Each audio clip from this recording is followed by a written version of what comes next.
Hi everybody, Sala here. Welcome to my channel, Card Times Ahead. Today I thought I would work with prompt 23 of Junk Journal July UK. And we are up for making some things from upcycled materials. I've brought in, so far, a book page. I'm probably maybe going to use more than one, I don't know. I don't have any clear plan yet. I also took one of the window envelopes. Then I have two price tags from clothing. One is still plain and one I have spread some gesso on at some point to cover up the text a little bit. I have also a pen, or I also have a pen. That's all I have for now. We'll see what I come up with when I start working with this. I would so appreciate if you would give this video a thumbs up. It really helps me to grow my channel. Leave a kind comment down below. And also subscribe to my channel if you are new here. Without further ado, let's get started. I actually didn't end up using that plain clothes tag, but yeah, that's all I have to say about that. I took my book page and started with that. I folded it in half, and then I just trimmed off the rough edge of it. Next, I took a glue stick. This is probably the first time and most likely the last time in this series of videos where you can see me using a glue stick, because I really personally don't like them. Which is why I also end up putting some wet glue all over my page. That's just my personal glue preference right there. Then I left it to dry and it was time to do some doodling for the envelope. I simply made some circles or dots, whatever you want to call them, around the window part of the envelope, and then I also drew a line between the window and the dots. It doesn't have to be perfect. I have zero drawing skills, but I think just doing some doodling and so on brings, or it's an easy way to bring some interest to your projects. I ripped the envelope open and then I started fussy cutting the frame that I doodled out. I simply just cut outside the dots that I had drawn. My original plan was to put it on that side of the page, but that was too narrow, so I decided to put it on the left instead. Then I did some light inking, as you can see me doing here. I'm still using the vintage photo, that hasn't changed, by the way. I very plainly just added some glue across three sides of my pocket, and then I put it on my page. That's the tag that I want to use there, and then it was time to work on the book page. It was a little bit too big because that page on the right side is a little bit smaller than the one on the left, so I had to trim out some of it. Then I decided I wanted to make like floating pocket with multiple slots, so I'm also using the same envelope for that. I thought about doing it by hand, but I thought there was no way I would get it straight. So I took my guillotine trimmer instead and used that for it. At first, I thought I would like to flip it like that so that the inside was showing, but then I realized that if I would fold the that part of it, it would just look white, and that's not something I wanted. I wanted the gray side to show, so that's why I, after all, flipped it back the way it was. Then I glued this folded flap down. It doesn't really have any function. It makes the paper a little bit sturdier, yes, but my idea was simply to cover the white that was showing. That's all.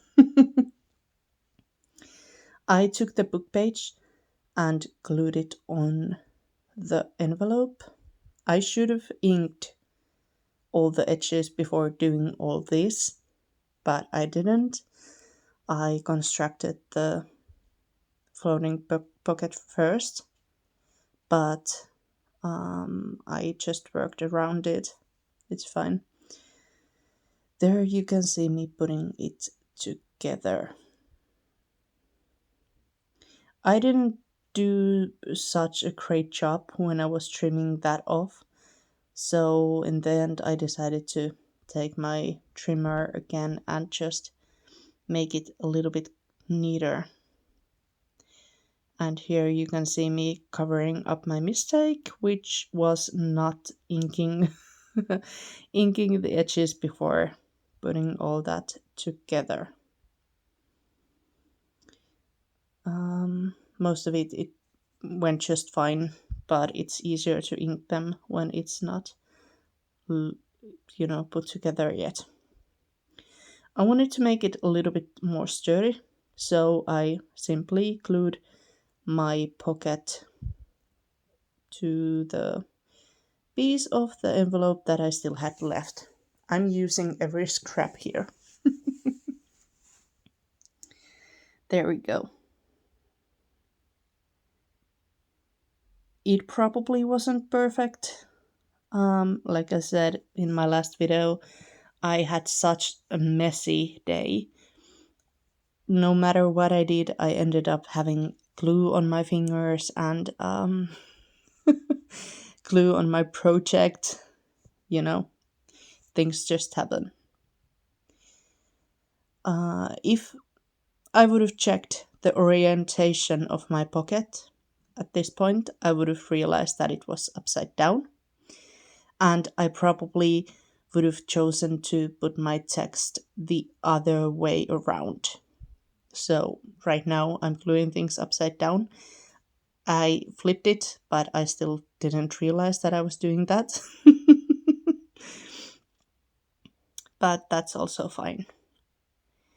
Not everything has to be right side up. I did learn from my mistakes though, so I inked around the edges before I glued them down. So there's that. And this time around, I'm still using the wet glue because, I don't know, glue sticks and we just don't get along. There we go. And around here, I start realizing that it's upside down. I was giving myself a thumbs up. So I decided to bring in some washi tape.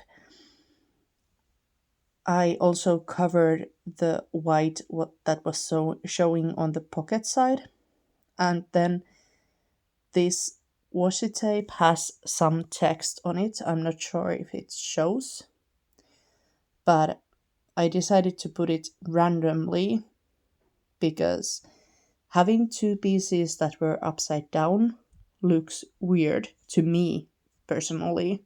It doesn't have to look weird for you just because it looks weird for me. But if I have elements sticking out in other directions, then it looks better to me. So that's why I decided to make it more of a mess, basically. I'm adding some more vintage photo here and there for my elements. These are from Be Happy Stationery's Hail Herbology Kit, which is the official kit for this event that is Journal July UK. After I had decided what my placement should be, I simply took this lovely teapot and made sure I would glue it where I wanted it to be. And then I took the strip to go across it, like so. And then glued it on its place. And once again, I didn't glue it where I wanted it, so I had to wipe off some glue, and once again, I had glue on my fingers. It's a trend for the day I was crafting or making these. Then I took some materials from the same Hill Herbology kit that I had fussy cut out. At first, I was playing around with an idea just using the ready-made tags, but I didn't really like it. Plus, I wanted to tie in the purple from the right side page. So I found this vine that I had wanted to use for a while, and I used that on one of my gessoed clothes tags that I had prepared. I also took two mini butterflies and glued them in there. And honestly, I think that's all the tag needed. It is pretty as it is with the um, olive green kind of like a frame that I've left showing when I did the gesso magic. I took the end piece of the vine and glued it on top of the pocket. There we go. Once again to add some interest and tie in different elements. I also wanted to add the bee, and I struggled with where I wanted to put it. I was also already thinking about the placement for the prompt that I wanted to include. So I actually put it on my pocket thingy. Then I took one of the a little bit bigger butterflies from the same kit and glued that on the pocket as well. Now, the bee. I managed to glue it, yes. But I can't even count how many times I can like accidentally trapped it where it's not supposed to be. So I have some glue residue on my page. That's fine. Things happen. I also had some twine, U-twine or something, also upcycled material from some clothing tag. So I just tied that on my tag right there. And what else did I do? Did I do anything else? I just clipped it. And that's the page done, I think. Yes. That is my spread for today done. I left these pockets. I'm not going to take that off, but I left these pockets empty for now. I think I might do some future prompts in them or just leave them empty. I just wanted to provide one additional idea how to create a floating tag, basically. But I'm happy with this. I used purple, which is not like me, but I think I did quite well with it. I like the page. I'm happy. I hope you are too. And I hope to see you again tomorrow. Bye for now.